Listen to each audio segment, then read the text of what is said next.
Yo, what is up teman-teman? Balik lagi bersama saya dengan Bang Karya dalam segmen Ada Apa Ya?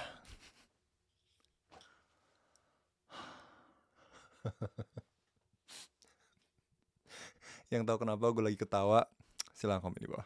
Anyways, hari ini kita mau ngebahas tentang seorang cucu dari orang yang sangat penting di Korea. Penting dan jahat. Bisa dibilang diktator di Indonesia ya. Di sejarah Indonesia ada yang berinisial S, yang berbuat sangat banyak kejahatan.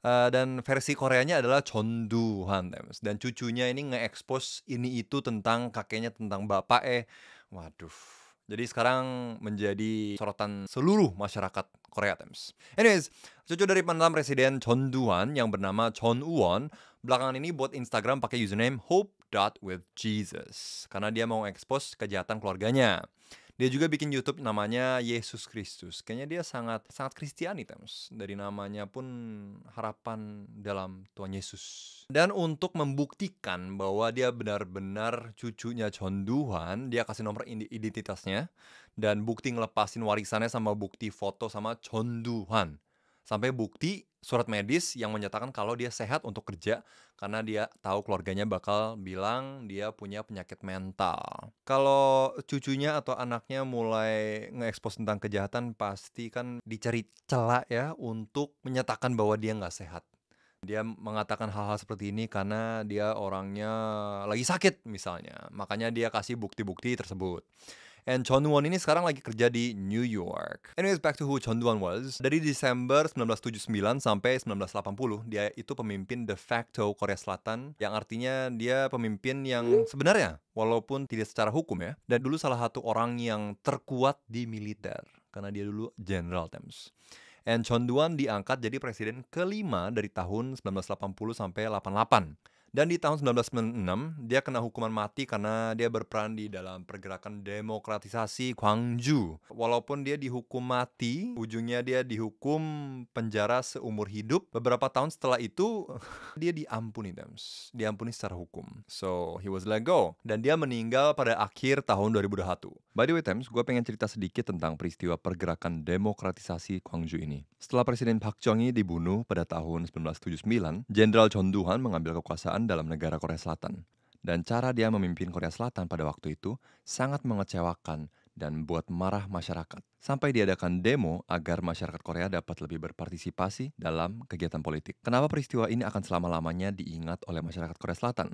Karena pada tanggal 18 Mei 1980, penduduk kota Gwangju melakukan demo dan tentara bersenjata memperlakukan mereka dengan sangat brutal, bahkan melepas tembakan. Walaupun ditekan secara brutal oleh para tentara, mereka tetap melakukan protes. Banyak korban telah tewas dalam peristiwa ini, dan media di Gwangju menjadi kunci utama dalam peristiwa ini. Bukan hanya media yang bekerja keras untuk menyebarkan betapa jahatnya kelakuan Chon Doo-hwan, tapi para supir taksi pun juga membantu mengantarkan para korban ke rumah sakit. Dan di film Taeksi Unjeonsa, kalian dapat lihat betapa sengsaranya para demonstran, media, dan juga para supir taksi dari peristiwa ini.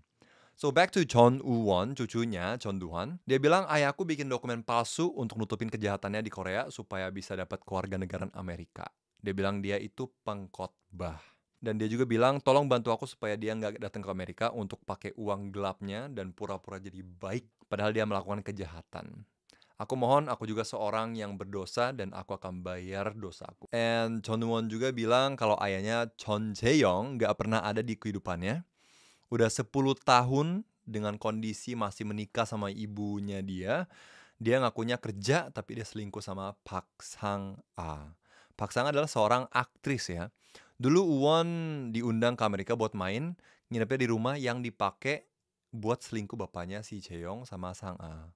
Dan Won bilang kalau sekarang dua orang ini sedang berusaha untuk menjadi pengkhotbah ya.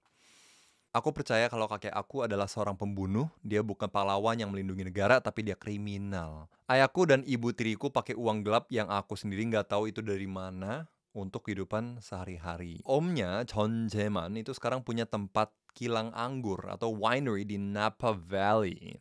Dan untuk buka bisnis winery itu harus banyak banget uang dan itu semua dari uang gelapnya.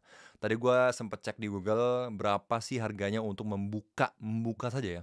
untuk buka doang $1,5 million, yaitu 250 M-an ya. Dan untuk mengelolanya sendiri per tahun dalam rupiah 5 M sampai lebih besar lagi daripada harga untuk memulai suatu winery. Yang artinya sangat-sangat mahal dan kalau orang biasa tuh nggak mungkin bisa buka winery sembarangan. Dan Won juga upload video seorang wanita lagi main screen golf. Dia bilang kalau itu ada di rumahnya Chon Do-hwan di Yeonhee-dong. Yeonhee-dong tepatnya di samping Yonsei University Thames. Dan dia bilang kalau wanita yang di video itu adalah neneknya si Lee Sun-ja. Dia bilang kalau dia coba untuk bunuh diri supaya dia nggak berdosa dan merasa bersalah. Dan dia juga didiagnosa dengan ADHD yang artinya Attention Deficit Hyperactivity Disorder, di mana orang yang punya penyakit ini akan susah fokus dan juga depresi, dan ini dia bilang Januari tahun lalu, dan sudah mendapatkan penanganan. Dia diopnam di rumah sakit lama dan dia bilang dia udah sehat dan sudah kerja beberapa bulan. So, Won juga kasih tahu nama, foto, dan profil dari akun Instagram kenalannya kalau mereka pakai narkoba atau ngelakuin kejahatan seksual. Dan papanya Chon Won bilang kalau anaknya kena depresi hebat dan Won itu tiba-tiba berubah dari hari Senin dan mulai manggil ayahnya devil atau Satan, yang artinya iblis ya.